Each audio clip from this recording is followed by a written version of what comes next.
बिस्मिल्लाहिर्रहमानिर्रहीम। अस्सलाम वालेकुम स्टूडेंट्स। आज हमारा नेक्स्ट टॉपिक है that is about the plastids. किससे रिलेटेड है? प्लास्टिड्स से रिलेटेड है। प्रीवियस लेक्चर में हमने माइटोकॉन्ड्रिया के बारे में डिस्कशन की। मोर और लेस सिमिलर स्ट्रक्चर है माइटोकॉन्ड्रिया का और प्लास्टिड का, लेकिन फंक्शन का भी फ़र्क है और थोड़ा सा स्ट्रक्चर का भी फ़र्क है। ठीक है, आलमोस्ट जो है ना वो सेम चीज़ें हैं, लेकिन नेम डिफरेंट है, एंजाइम्स डिफरेंट हैं, सिनेरियो सेम होगा। कैसे वो भी डबल मेम्ब्रेन था, ये भी डबल मेम्ब्रेन है, उसके अंदर भी एंजाइम्स है, इसके अंदर भी एंजाइम्स हैं। उसके अंदर जो है ना वो रेस्पिरेशन होती थी, इसमें फोटोसिंथेसिस होगी।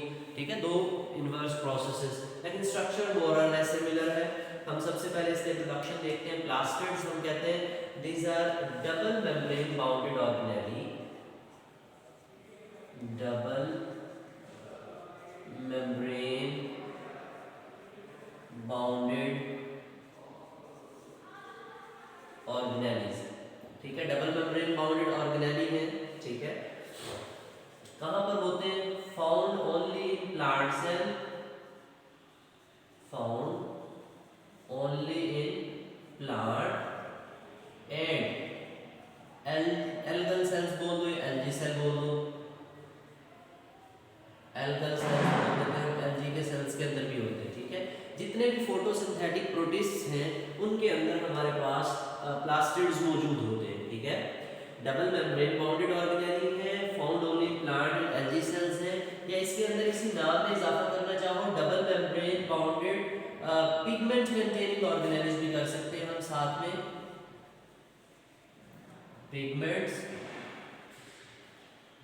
Containing organelles. ठीक है, double membrane bounded pigment containing organelles है, found only in plant as well as in algae cells, animal cells में। और जितने भी हमारे पास हेटेरोट्रॉफिक सेल्स होते हैं, वो तमाम सेल्स जो अपनी फूड खुद नहीं बनाते उनके अंदर ये मौजूद नहीं होते, यानी वो तमाम जानदार जो फोटोसिंथेसिस नहीं कर सकते उनके अंदर प्लास्टिड्स मौजूद नहीं होते। ठीक है, अच्छा जी, अब नेक्स्ट है, अच्छा बैक्टीरिया के अंदर भी नहीं होंगे प्लास्टिड्स, क्योंकि प्लास्टिड्स तो मेम्ब्रेन बाउंडेड है, तो मेम्ब्रेन बाउंडेड ऑर्गेनेली प्रोकैरियोट्स के अंदर नहीं होते। अब जाते हैं जरा हम इनकी क्लासिफिकेशन की तरफ। ठीक है, मैं आपको जरा डिटेल क्लासिफिकेशन दूंगा ताकि आपको आगे यूनिट टेस्ट में और बाकी जगहों पे भी जो है ना वो काम आ सके। बट इसकी जो प्लास्टिड की क्लासिफिकेशन है सिंपल सी है, बचपन से आप पढ़ते आ रहे हो, क्लोरोप्लास्ट, क्रोमोप्लास्ट, ल्यूकोप्लास्ट, बिल्कुल वैसी ही हम करेंगे, लेकिन थोड़ी सी जो है ना उसमें मजीद इजाफा कर देंगे हम कहते हैं इसकी जो क्लासिफिकेशन है वो स्टेजेस ऑफ डेवलपमेंट की बेस पे है। स्टेजेस ऑफ डेवलपमेंट से मुराद क्या है? हमारे पास बहुत से प्लांट सेल्स ऐसे होते हैं जो डिवाइड होने का पोटेंशियल रखते हैं, जैसे मेरिस्टेमेटिक टिश्यूज हैं। ठीक है, फिर ऐसे हो जाते हैं जो परमानेंट सेल्स बन जाते हैं, जिनका काम जो है ना वो सपोर्ट देना है, किसी का काम फोटोसिंथेसिस, जैसे पैरेन्काइमा, मेसेनकाइमा, कोलेनकाइमा, स्क्लेरेनकाइमा, इस तरह के सेल्स आप प्लांट में पढ़ते हो। तो जो मेरिस्टेमेटिक टिश्यूज होते हैं उनके अंदर डिवाइड होने की एबिलिटी होती है। ठीक है, तो जब वो डिवाइड हो रहे होते हैं फिर उनके बाद डिसाइड होता है कि ये सेल कौन सा सेल बनेगा, ये सेल सपोर्ट करेगा, ये सेल जो है ना वो चीज़ों को स्टोर करेगा, या ये सेल फोटोसिंथेसिस करेगा, मीजोफिल सेल बनेगा, कौन सा सेल बनेगा। तो उस बेस पे हम क्लासिफिकेशन करते हैं। तो उस बेस पे हमारे पास इसमें 4 किस्म की क्लासिफिकेशन हम करते हैं। हम कहते हैं ये प्रोप्लास्टिड्स हैं, उसके बाद आ जाता है हमारे पास लीकोप्लास्ट,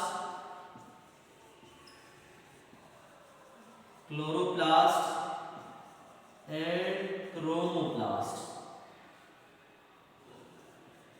ठीक है, प्रोप्लास्टिड्स, लीकोप्लास्ट, क्लोरोप्लास्ट एंड क्रोमोप्लास्ट। अब तीनों के बारे में, चारों के बारे में थोड़ी थोड़ी डिटेल्स देख लेते हैं। सबसे पहले वाले, अभी जब सेल बन रहा होता है, मैच्योर नहीं हुआ, उस स्टेज के अंदर जो प्लास्टिड्स होंगे हम उन्हें कहते हैं ये प्रोप्लास्टिड्स हैं, यानी प्रो मीन बिफोर, प्लास्टिड से पहले का ऑर्गेनेली है, प्लास्टिड से पहले का ऑर्गेनेली है। तो जाहिर बात है कि अभी शुरू वाला पोर्शन है तो ये इमैच्योर होता है। ये क्या होता है? इमैच्योर होता है, और यंग एंड इमैच्योर स्ट्रक्चर है प्लास्टिड का, जिसको हम प्रोप्लास्ट कहते हैं। एंड इट गिव राइज, यही बाकी तमाम जो हमारे पास प्लास्टिड की टाइप्स है वो देता है। ठीक है, अब ये तो हो गया प्रोप्लास्टिड। ये मेरिस्टेमेटिक टिश्यूज के अंदर होता है, जो सेल्स अभी डिवाइड हो रहे होते हैं, जो सेल्स अभी डिवाइड हो रहे होते हैं। उसके बाद depending upon the type of the cell, मिसाल के तौर पे यही प्रोप्लास्टिड आगे जाके एक ऐसा सेल बनने जा रहा है जिसका धूप के साथ एक्सपोजर है, लाइट उसके ऊपर आ रही है, ठीक है। लाइट की वजह से भी इनके अंदर जो है ना जैसे जिस सेल्स में एनर्जी ज़्यादा चाहिए तो माइटोकॉन्ड्रिया की तादाद बढ़ जाती है। इसी तरह वो तमाम सेल्स जो फोटोसिंथेसिस करते हैं उनके अंदर तो हमारे पास प्लास्टिड की तादाद क्या हो जाती है, ज़्यादा हो जाती है। तो हम कहते हैं कि हमारे पास प्रोप्लास्टिड्स जो है ये depending upon the type of cell, जितना अगले सेल के अंदर लाइट का एक्सपोजर होगा उतनी इनकी तादाद ज़्यादा होगी और ये आगे नेक्स्ट प्लास्टिड्स को जन्म देगा। मिसाल के तौर पे अगर उस सेल का फंक्शन जो है वो स्टोरेज का है तो उसके अंदर लिकोप्लास्ट को प्रमोट करेगा। अगर उस सेल का फंक्शन फोटोसिंथेसिस का है तो उसके अंदर ये प्रोप्लास्टिड्स कन्वर्ट होना शुरू हो जाएंगे, क्लोरोप्लास्ट में ग्रीन पिगमेंट आना शुरू हो जाएगा। या उस सेल का काम पॉलिनेशन वगैरह के प्रोसेस में है तो ये क्रोमोप्लास्ट को जो है ना डेवलप कराएगा, क्योंकि डिफरेंट पिगमेंट्स उसके अंदर जो है ना वो ऐड होना शुरू हो जाएंगे, ठीक है। तो सबसे पहले हम कहते हैं कि हमारे पास जो प्रोप्लास्टिड्स हैं वो क्लोरोप्लास्ट में या लिकोप्लास्ट में, हम लिकोप्लास्ट सबसे पहले लिख लेते हैं,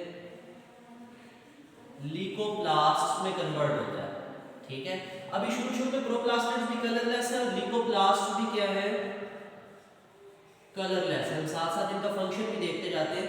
तो जो लिकोप्लास्ट कलरलेस है इनका काम क्या होता है, स्टोरेज ऑफ फूड। फूड को क्या करते हैं, ये स्टोर करते हैं, फूड को क्या करते हैं, स्टोर करते हैं। अब फूड को स्टोर, फूड तो डिफरेंट टाइप की है। अब इसका मतलब ये हुआ कि जो फूड को स्टोर करने वाले लिकोप्लास्ट है वो भी डिफरेंट टाइप के हैं। मिसाल के तौर पे अगर आपके पास कार्बोहाइड्रेट, जैसे आप अमाइलेज एंजाइम याद करते हो तो वो स्टार्च की मेटाबॉलिज्म करते हो, तो वहीं से याद रख लेना अमाइलोप्लास्टिड्स या अमाइलोप्लास्ट्स। अमाइलोप्लास्ट किसको स्टोर करते हैं, स्टार्च को स्टोर करते हैं, ठीक है। दूसरे नंबर पे हम लिख देते हैं elaioplast, they store lipids, they store lipids. और तीसरे नंबर वाले तो बिल्कुल वैसे ही जो नाम से जाहिर हो रहा है, प्रोटीनोप्लास्ट। प्रोटीनोप्लास्ट mean they will store protein. कुछ बुक्स के अंदर इनके नाम नहीं लिखे हुए होते, सिर्फ ये लिख दिया जाता है कि जो लिकोप्लास्ट है वो कलरलेस होते हैं। लिकोपिन होता ही कलरलेस है, उनके पास कोई पिगमेंट नहीं होता, ठीक है। और ये पैरेन्काइमेटस सेल्स के अंदर होंगे और उन सेल्स के अंदर होंगे जिनके अंदर फूड वगैरह को हमने स्टोर कराना है। फूड को स्टेम के, रूट्स के या लीव्स के, जहाँ जहाँ हमें फूड स्टोर करानी है उन सेल्स के अंदर बेटा हमारे पास अमाइलोप्लास्ट, इनकी क्लोरोप्लास्ट की आगे further types, amyloplast, elaioplast, प्रोटीनोप्लास्ट। Amyloplast starch store करेंगे, इलायोप्लास्ट लिपिड्स को और प्रोटीनोप्लास्ट प्रोटीन्स को स्टोर करेंगे अपने अंदर, ठीक है। तो ये तो हो गया लिकोप्लास्ट, हम यहाँ टिक कर देते हैं। प्रोप्लास्टिड तो सबके अब्बा जी हो गए ना, ये बाकी उनके बच्चे उन्हीं से बनेंगे। अब लिकोप्लास्ट हो गया। अब दूसरे नंबर पे हमारे पास क्लोरोप्लास्ट क्या है। अब क्लोरोप्लास्ट भी किससे निकलता है, प्रोप्लास्टिड से निकलता है। हम यहाँ पे लिख लेते हैं कि हमारे पास नेक्स्ट है क्लोरोप्लास्ट। इसकी डिटेल है क्योंकि ये मेन ऑर्गेनेली जो है ना फोटोसिंथेसिस में रोल प्ले करता है, इसलिए तमाम बुक्स इसका जो है ना वो खुलासा लिखते हैं, इसको डिटेल से लिखते हैं। पहले हम पढ़ लेते हैं कि क्लोरोप्लास्ट को क्लोरोप्लास्ट क्यों कहते हैं। Because it contain green pigment. इसके पास क्या होता है, ग्रीन पिगमेंट होता है जो किस काम आता है, helps in photosynthesis, helps in photosynthesis, ठीक है, फोटोसिंथेसिस में हेल्प करता है। अच्छा, और जो हमारे पास क्लोरोप्लास्ट है उसका और क्या फंक्शन है, बल्कि उसके फंक्शन में उसके स्ट्रक्चर में हम जाते हैं। उसके स्ट्रक्चर में देखें तो हम कहते हैं एक इसमें इन्वेलप होती है, ठीक है, और दूसरी इसके पास एक स्ट्रोमा है और थैलाकॉइड है। और क्या इसके पास थैलाकॉइड्स हैं जिनको हम ग्रेनम बोल देते हैं या ग्रेनम भी बोल देते हैं, ठीक है। डिस्क लाइक डिस्कॉइड शेप होती है, डिस्क लाइक पतले से होते हैं, हम इनको यहाँ पे बना देते हैं। वो कहते हैं बिल्कुल माइटोकॉन्ड्रिया की तरह ही इनका भी स्ट्रक्चर ऐसे ही है, हम इस तरह से इसको बना देते हैं डिस्क लाइक बारीक सा। हम कहते हैं डबल मेम्ब्रेन बाउंडेड है तो डबल मेम्ब्रेन बना देते हैं हम, ठीक है। ये लीजिए डबल मेम्ब्रेन बना दी। हमने कहा आउटर मेम्ब्रेन माइटोकॉन्ड्रिया की तरह स्मूथ है, ठीक है, लेकिन इसके अंदर छोटे छोटे पोरेंस होते हैं जैसे माइटोकॉन्ड्रिया के अंदर थे। फिर इनर मेम्ब्रेन और आउटर मेम्ब्रेन दोनों के दरमियान में स्पेस है, इनर मेम्ब्रेन और आउटर मेम्ब्रेन के दरमियान क्या है, स्पेस है। बाहर से मटेरियल चला जाएगा अंदर, लेकिन इनर मेम्ब्रेन वाली जो है वो सेम सेमी परमेबल मेम्ब्रेन का काम करेगी जैसे माइटोकॉन्ड्रिया में करती थी। इस पूरे के अंदर जो ग्राउंड सब्सटेंस है, जो लिक्विड वाला मादा है, वो क्या है, स्ट्रोमा। क्या है, स्ट्रोमा, स्ट्रोमेटा नहीं, स्ट्रोमा है, फ्लूइड है, ठीक है। जैसे माइटोकॉन्ड्रिया के अंदर मैट्रिक्स होता था, उसके अंदर डिफरेंट एंजाइम्स थे, तो इसके पास भी डिफरेंट एंजाइम्स है। माइटोकॉन्ड्रिया के पास एंजाइम्स होते थे रेस्पिरेशन करने के, तो क्लोरोप्लास्ट के पास एंजाइम्स होंगे फोटोसिंथेसिस करने के, ठीक है। अच्छा जी, अब हम कहते हैं कि इसके अंदर वाली साइड पे डबल मेम्ब्रेन बाउंडेड ही डिस्क लाइक स्ट्रक्चर्स होते हैं। ये देखें, ये छोटे छोटे थैलाकॉइड मेम्ब्रेन है। ये भी जो मेम्ब्रेन मैंने एक बनाई है डिस्क छोटी सी, ये एक थैलाकॉइड है, ठीक है, कॉइन लाइक स्ट्रक्चर्स है। क्लियर? तो ये कितने कॉइन लाइक स्ट्रक्चर्स होते हैं, ये डिपेंड करता है कि साइज ऑफ क्लोरोप्लास्ट है, ठीक है। आमतौर पे हम कहते हैं कि एक जो हम थैलाकॉइड ये कॉइन लाइक स्ट्रक्चर बना रहे हैं, ये एक थैलाकॉइड है। ये क्या है? थैलाकॉइड, ठीक है। और ये पूरा जो स्टैक बना हुआ है, एक के बाद एक थैलाकॉइड हमने कॉइन्स की तरह जैसे सिक्के एक दूसरे के ऊपर रख दिए, ऐसे डबल मेम्ब्रेन बाउंडेड थैलाकॉइड्स हमने एक दूसरे के ऊपर रख दिए, तो ये पूरा बनेगा ग्रेनम। क्या बनेगा? ग्रेनम, ठीक है। इस ग्रेनम के अंदर अगर हम ये थैलाकॉइड देखें तो हम कहते हैं ऑलमोस्ट 25 से 50 तक ये थैलाकॉइड होते हैं। आप कुछ बुक सिर्फ 50 लिखती हैं, कुछ रेंज लिख देती हैं 25 से 50 तक ये एक जो है ना वो स्टैक होता है ग्रेनम का, ठीक है। और अगर हम एक से ज्यादा बना लें, एक ये बना दिया हमने, एक ये बना देते हैं हम, एक ये बना देते हैं, ठीक है। तो एक से ज्यादा ग्रेनम बनाने शुरू कर दिए तो इन सबको इकट्ठा नाम दें तो हम कहते हैं ये क्या है? ग्रेनम, यानी ये प्लूरल है। प्लूरल क्या है? ग्रेनम। और इनकी तादाद कितनी होती है? तकरीबन 40 to 60 ग्रेना होते हैं इन सेल। एक एवरेज है 40 से 60 तक जो है ना इनकी तादाद होती है। जैसे 1 2 3 बनाए, इस तरह 40 से 60 तक ऐसे होते हैं। और ये एक जो ढेर बना रहे हैं हम, एक लाइन बना रहे हैं, उसके अंदर जो थैलाकॉइड के छोटे छोटे सिक्के बना के रखे हमने, वो कितने हैं? वो 50 है। अच्छा, अब हम कहते हैं हमारे पास दो किस्म के थैलाकॉइड्स होते हैं। एक स्मॉलर थैलाकॉइड्स होते हैं, यूं छोटी सी डिस्क, एक लार्जर थैलाकॉइड होते हैं, ठीक है। एक स्मॉलर थैलाकॉइड है, ये आपको नजर आ रहे हैं, हम कहते हैं इसके दरमियान में एक लार्जर थैलाकॉइड था, ये थैलाकॉइड मेम्ब्रेन थी, ठीक है। अच्छा, उसके बाद फिर छोटे छोटे स्मॉलर थैलाकॉइड शुरू हो गए। अब ये जो लार्जर थैलाकॉइड अंदर आ गया, इसका ये काम था कि इसने एक ग्रेनम को दूसरे ग्रेनम के लार्ज थैलाकॉइड से जोड़ दिया, ठीक है। इसी तरह ये आपस में जुड़ गए। तो यहां से हमें ये पता चला कि स्मॉलर थैलाकॉइड्स हैं, कॉइन लाइक छोटे कॉइन है, और लार्जर थैलाकॉइड्स हैं, जो लार्जर थैलाकॉइड्स हैं वो इन्हीं के अंदर है, और उनका क्या काम है? एक ग्रेनम को दूसरे ग्रेनम से जोड़ना, ठीक है। अच्छा जी, तो ये जो एक ग्रेनम को दूसरे ग्रेनम से जोड़ रहे हैं, इनका नाम है इंटरग्रेनम। इनका क्या नाम है? इंटरग्रेनम। एक बोलेंगे तो ग्रेनम, एक से ज्यादा बोलेंगे तो ग्रेनम, इंटरग्रेनम, ठीक है, या इंटरग्रेनम। अब समझने वाली बात है क्या है? हम कहते हैं कि जो हमारे पास थैलाकॉइड मेम्ब्रेन है, इसके अंदर तो पिगमेंट होते हैं, इसके अंदर तो पिगमेंट, ये पिगमेंटेड है, पिगमेंटेड से मुराद इसके अंदर जो है वो क्लोरोफिल है, इसके अंदर क्लोरोफिल है। लेकिन ये जो दरमियान में लार्जर थैलाकॉइड है, ये कलरलेस है। ये क्या है? कलरलेस। इसके अंदर पिगमेंट नहीं है, ये नॉन ग्रीन पार्ट। एक ग्रेना को दूसरे ग्रेना के साथ जो जोड़ रहा है वो कलरलेस नॉन ग्रीन पार्ट में समटाइम बोलते थे, नॉन ग्रीन पार्ट, क्योंकि इसके पास क्लोरोफिल नहीं है, इसके पास क्लोरोफिल मॉलिक्यूल्स नहीं है, ठीक है। ये इसका मेन स्ट्रक्चर था। हमने एनवेलप देख ली, हमने इसमें फ्लूइड देख लिया, स्ट्रोमा, इसमें थैलाकॉइड जो हमने बनाने थे कॉइन लाइक स्ट्रक्चर्स वो बना लिए, फिर उसके अंदर हमने लार्जर थैलाकॉइड बनाए जिनको हमने एक ग्रेनम से दूसरे ग्रेनम से मिला के ग्रेना बनाया, और इंटरग्रेनम दरमियान वाली स्पेस, ये पूरे के पूरे कलरलेस। लेकिन ये जो लार्जर है थैलाकॉइड जो एक को दूसरे के साथ जोड़ रहा है वो कलरलेस है, इंटरग्रेनम, ठीक है। आमतौर पर हम इसका साइज की बात करें तो हम कहते हैं 4 to 6 माइक्रोमीटर इन डायमीटर होता है, 4 to 6 माइक्रोमीटर इन डायमीटर होता है क्लोरोप्लास्ट का स्ट्रक्चर, ठीक है। अच्छा, एक और बात, सेम जैसे मैंने आपको बताया था माइटोकॉन्ड्रिया के अंदर, इसके पास भी अपना सर्कुलर डीएनए होता है और अपने राइबोसोम्स होते हैं, अपने राइबोसोम्स होते हैं, वही 70S वाले राइबोसोम्स, ठीक है। इन्हीं दोनों की वजह से अगर डीएनए है तो ऑल टाइप ऑफ मैसेंजर है, ट्रांसफर है, राइबोसोमल है, हर किस्म का आरएनए भी इसका अपना होगा, प्रोटीन भी अपनी खुद बनाएगा। तो इसका मतलब ये भी हमारे पास क्या है? Self replicating. ये भी क्या है?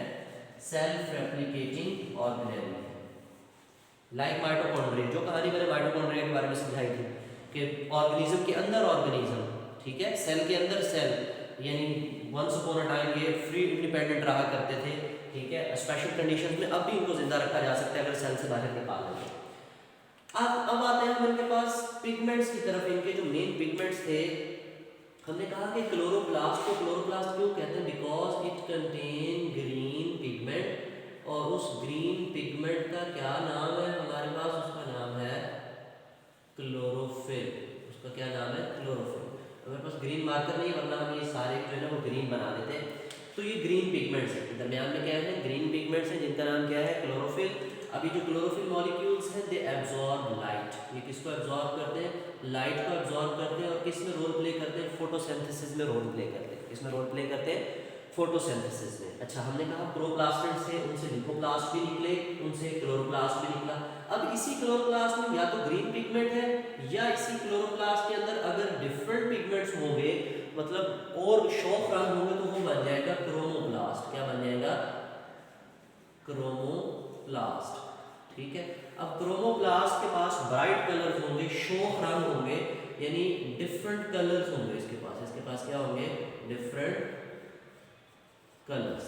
अब उन डिफरेंट कलर्स की वजह से ये बड़ा कलरफुल नजर आएगा।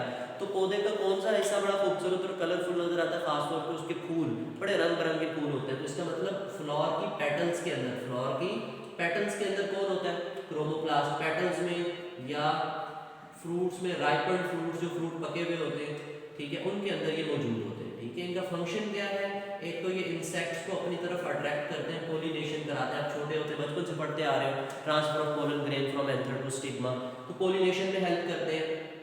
और डिस्पर्सल ऑफ फ्रूट में, डिस्पर्सल ऑफ फ्रूट में हेल्प करते हैं कि फ्रूट को कैसे डिस्पर्स करना है, या सीड में। मिसाल के तौर पे आपने देखा होगा कि परिंदों के जरिए एक जगह से दूसरी जगह बीज ट्रांसफर होते हैं कि नहीं होते, वो अपनी चोंच में फंसा के ले जाते हैं फ्रूट को, जाके किसी दूसरी जगह बैठ के खाते हैं, वहाँ उसके बीज गिर जाते हैं। तो वो कलरफुल चीज़ होती है, तो बर्ड उसकी तरफ आते हैं, उसको लेके जाते हैं। तो ये इसी का क्रोमोप्लास्ट का ही फंक्शन है, जो पोलिनेशन भी कराता है और dispersal of the seed and fruit भी कराता है, ठीक है।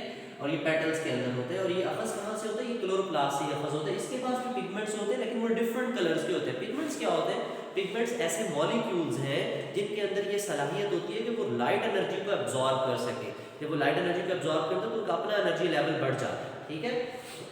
अब ये हमारे पास क्लोरोप्लास्ट है। क्लोरोप्लास्ट के अंदर आपने पढ़ा होगा कि फोटोसिंथेसिस होती है, पढ़ा था। फोटोसिंथेसिस के दो फेजेस होते हैं। चलिए हम इसको थोड़ा सा छोटा करके यहाँ आप पढ़ लेते हैं। फोटोसिंथेसिस के जो दो फेजेस थे, एक उनमें हमारे पास लाइट रिएक्शन होता है और एक हमारे पास क्या होता है, डार्क रिएक्शन। लाइट रिएक्शन जो है वो थैलाकॉइड मेम्ब्रेन्स में होता है। इसमें होता है थैलाकॉइड मेम्ब्रेन्स में, ठीक है। और जो डार्क रिएक्शन है वो कहाँ पर होता है, वो स्ट्रोमा में होता है, ठीक है। जो डार्क रिएक्शन है वो कहाँ पर होता है, स्ट्रोमा में। और जो लाइट रिएक्शन है वो कहाँ पर होता है, थैलाकॉइड मेम्ब्रेन्स के अंदर होता है। यहाँ तक बात समझ आ गई। इसके पास अपना डीएनए, राइबोसोम सब कुछ मौजूद है।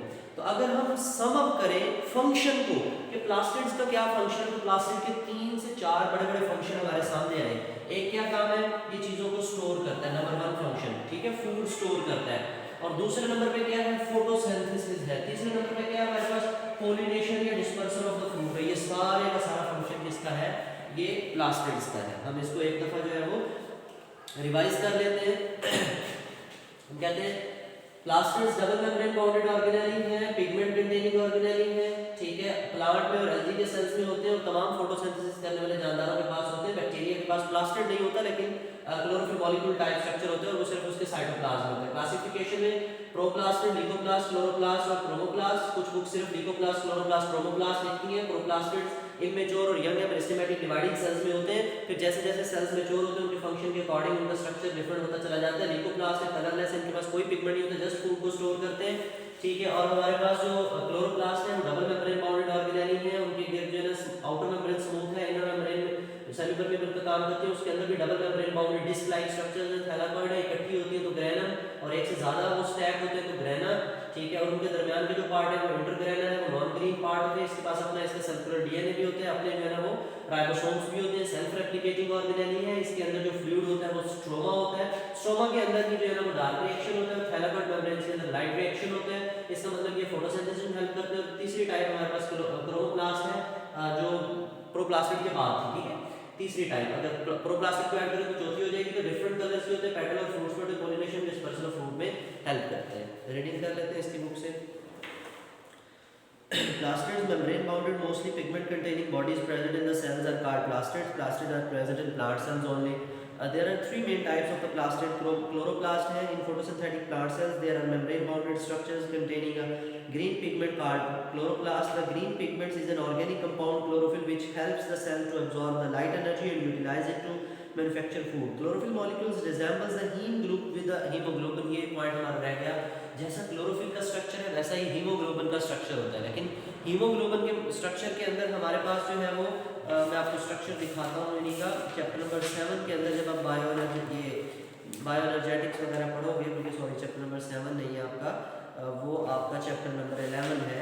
उसके अंदर जब आप पढ़ोगे बायोएनर्जेटिक्स तो वहाँ क्लोरोफिल का स्ट्रक्चर देखोगे, ठीक है। तो क्लोरोफिल का स्ट्रक्चर ये मैं आपको दिखा रहा हूँ, ये क्लोरोफिल का स्ट्रक्चर है। इस क्लोरोफिल के स्ट्रक्चर के अंदर यहाँ मैग्नीशियम है, यहाँ क्या है मैग्नीशियम। तो यहाँ पे अगर आयरन आ जाएगी तो ये पूरे का पूरा स्ट्रक्चर हीम का हीमोग्लोबिन का बन जाएगा, ठीक है। और बिल्कुल ऐसा ही जो स्ट्रक्चर है वो साइटोक्रोम एंजाइम्स का होता है, जो कि आप पढ़ोगे रेस्पिरेटरी चेन में होते हैं।